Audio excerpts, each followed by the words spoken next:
Құрметті әріптестер, сәлеметсіздер ме?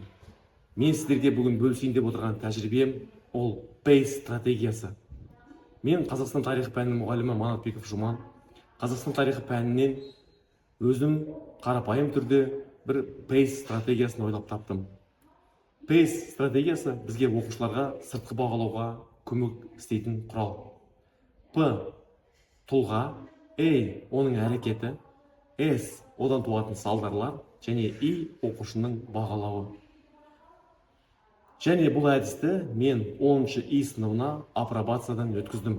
Тиісті нәтижелері зерттеліп жатыр. Ендігі кезекте осы PACE әдісіне қатысты жасанды интеллектті қосу жолдарын мен кезек-кезекпен сіздерге түсіндіретін боламын. Алдымен қажетті тұлғалардың бет әлпеті жақсы көрінген фотосуреттерін жүктеп аламыз. Екіншіден, әрбір тұлғаға қысқаша дайындалған мәліметті оқып, диктофонға жазылған аудиожазбаны қажетті форматқа конвертация жасаймыз.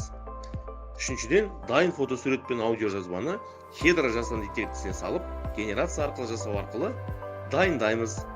Соңында дайын видеоны жүктеп алып, артқы фонын өзімізге қалай ыңғайлы, солай реттеп аламыз.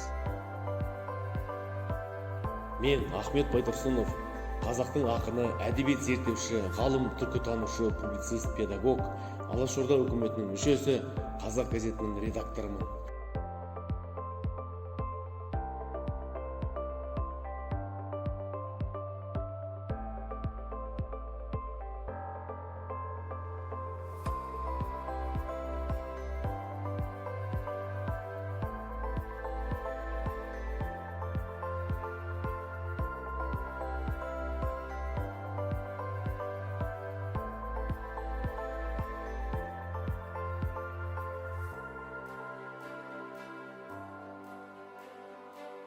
Ректоры менің және спорт қаласының бірінші клиникасының ең ірі кәсіпорындарының бірі Лениноград кен басқармасының директоры қызметтерін атқардым. Менің үстімде 40-тан астам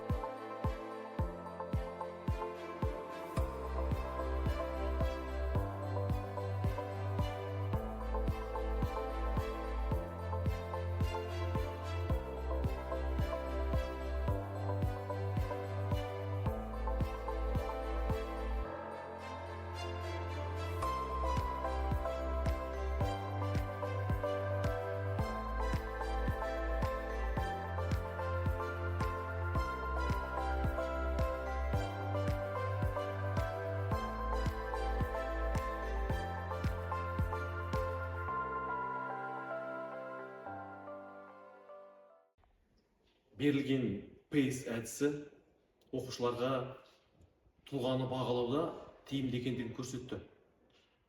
Бұл апробацияға қатысқан 15 оқушының 15-і де PACE әдісін тиімді деп бағалады.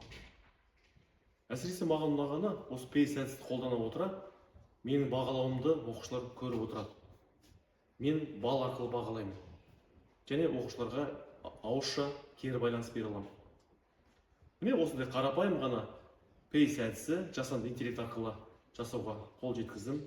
Назарларыңызға көп рахмет.